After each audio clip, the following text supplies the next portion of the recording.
नमस्कार साथियों। तो मैं आज आपको बताऊंगा कि हमारे हिंदुस्तान में हमारी जो हिंदुस्तान है ये देवभूमि है। हिंदुस्तान को देवभूमि कहा जाता है क्योंकि यहाँ पर हमारे भगवान शिव के 12 ज्योतिर्लिंग स्थापित हैं। वो कहाँ कहाँ स्थापित है उसके बारे में मैं आज आपको पूरा बताऊंगा। ज्योतिर्लिंग कहाँ कहाँ है। तो सबसे पहले ज्योतिर्लिंग आता है सोमनाथ, गिर सोमनाथ गुजरात में आता है। सोमनाथ का कौन आता है सबसे पहले? सोमनाथ। सोमनाथ ये गुजरात में है। सोमनाथ गुजरात में है। ये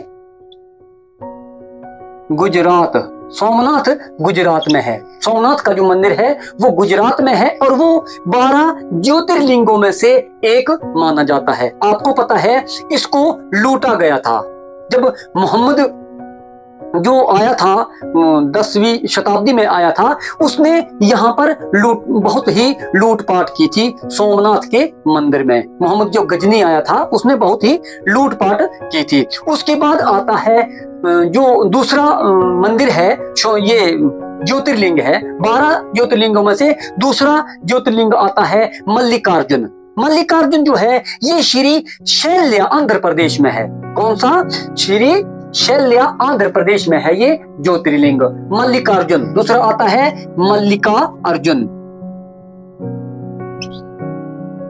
मल्लिकार्जुन ये आंध्र प्रदेश में आता है। ये आंध्र प्रदेश में आता है मल्लिकार्जुन। उसके बाद आता है महाकालेश्वर। महाकालेश्वर भी उज्जैन आंध्र प्रदेश में है। आपको पता है उज्जैन जो है वो भी आंध्र प्रदेश का हिस्सा है। या उसके बाद आता है महाकालेश्वर, उज्जैन महाकालेश्वर। नंबर 3 पे आता है महाकालेश्वर। कालेश्वर उज्जैन आंध्र में है। ये कहाँ है? उज्जैन आंध्र में है। उज्जैन आंध्र में। तीसरा है महाकालेश्वर। उसके बाद चौथा है ओमकारेश्वर। ओमकारेश्वर जो है ये खांडवा मध्य प्रदेश में पड़ता है। कौन सा? खांडवा मध्य प्रदेश में ये ओमकारेश्वर। ओमकारेश्वर ये खांडवा में पड़ता है। ये मध्य प्रदेश में पड़ता है, एमपी में। ये मध्य प्रदेश में पड़ता है। उसके बाद जो है वो आता है बैजनाथ। बैजनाथ जो है मैं आपको बता दूं एक हिमाचल में पड़ता है बैजनाथ। ये वो बैजनाथ नहीं है, ये बैजनाथ है महाराष्ट्र क्या जो बीड़ में पड़ता है। बैजनाथ महाराष्ट्र के बीड़ में पड़ता है।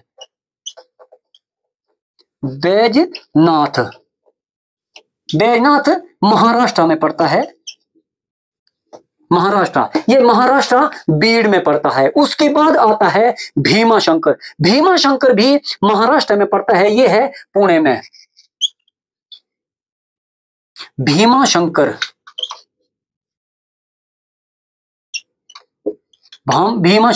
ये पुणे में है। ये भी महाराष्ट्र में पड़ता है। उसके बाद नंबर 7 पे आता है रामेश्वरम। रामेश्वरम को तो लगभग सब लोग जानते हैं क्योंकि ये तमिलनाडु में पड़ता है और यहां से ही जो सेतु ब्रिज था, राम सेतु ब्रिज है, वो शुरू होता है रामेश्वरम।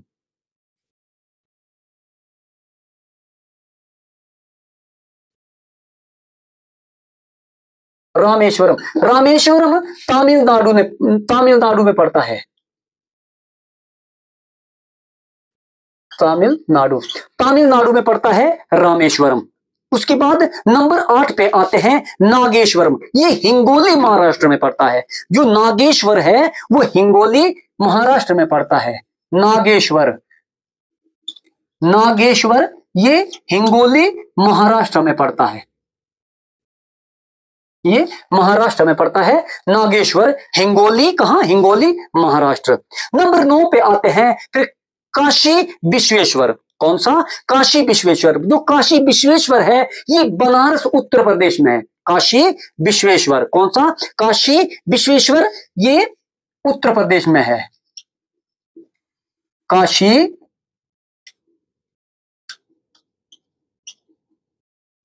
काशी विश्वेश्वर ये वाराणसी में है। वाराणसी यूपी में है। ये उत्तर प्रदेश में है। उसके बाद आता है जो ज्योतिर्लिंग है, 10वां ज्योतिर्लिंग, वो त्र्यंबकेश्वर है।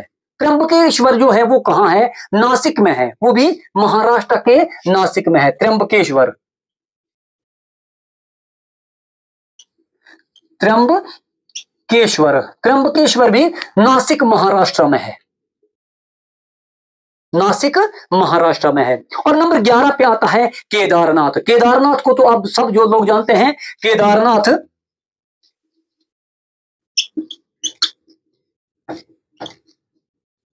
केदारनाथ केदारनाथ उत्तराखंड में है। केदारनाथ उत्तराखंड में पड़ता है, ये रुद्रप्रयाग में है, उत्तराखंड में केदारनाथ पड़ता है। उसके बाद जो 12वां है, अंतिम ज्योतिर्लिंग है, वो घृष्णेश्वर है। कौन सा है? घृष्णेश्वर।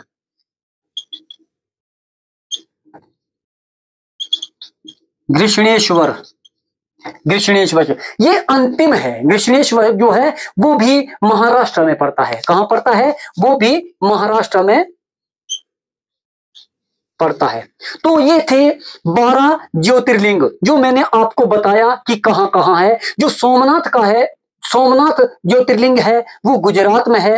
मल्लिकार्जुन है वो आंध्र प्रदेश है। महाकालेश्वर है वो भी आंध्र प्रदेश में है। ओमकारेश्वर है वो मध्य प्रदेश में है। बैजनाथ का मध्य प्रदेश, ये महाराष्ट्र में है। बैजनाथ का महाराष्ट्र में, ये एक हिमाचल में बैजनाथ है, ये वो बैजनाथ नहीं है। यहाँ बैजनाथ जो है वो महाराष्ट्र में है। उसके बाद भीमा शंकर है वो भी महाराष्ट्र में पड़ता है। फिर रामेश्वरम जो है वो तमिलनाडु में है। नागेश्वर है वो महाराष्ट्र में है। और काशी विश्वेश्वर है वो उत्तर प्रदेश में है, मैंने बताया वाराणसी में है वो। और जो त्र्यंबकेश्वर है वो भी महाराष्ट्र में है। और केदारनाथ उत्तराखंड है। और घृष्णेश्वर जो है वो महाराष्ट्र में है। तो ये जो इंपॉर्टेंट थे मैंने ज्योतिर्लिंग के बारे, क्योंकि ये मैंने एक यूपीएससी का इंटरव्यू देखा तो वहां पर ये पूछा गया था कि 12 ज्योतिर्लिंग वो कहां कहां है, इसीलिए मैंने ये आपको छोटी जैसी जानकारी बताई है कि ज्योतिर्लिंग कहां कहां है और किस किस राज्य में है। तो तब तक के लिए जय हिंद, अगली वीडियो में मिलेंगे, नमस्कार।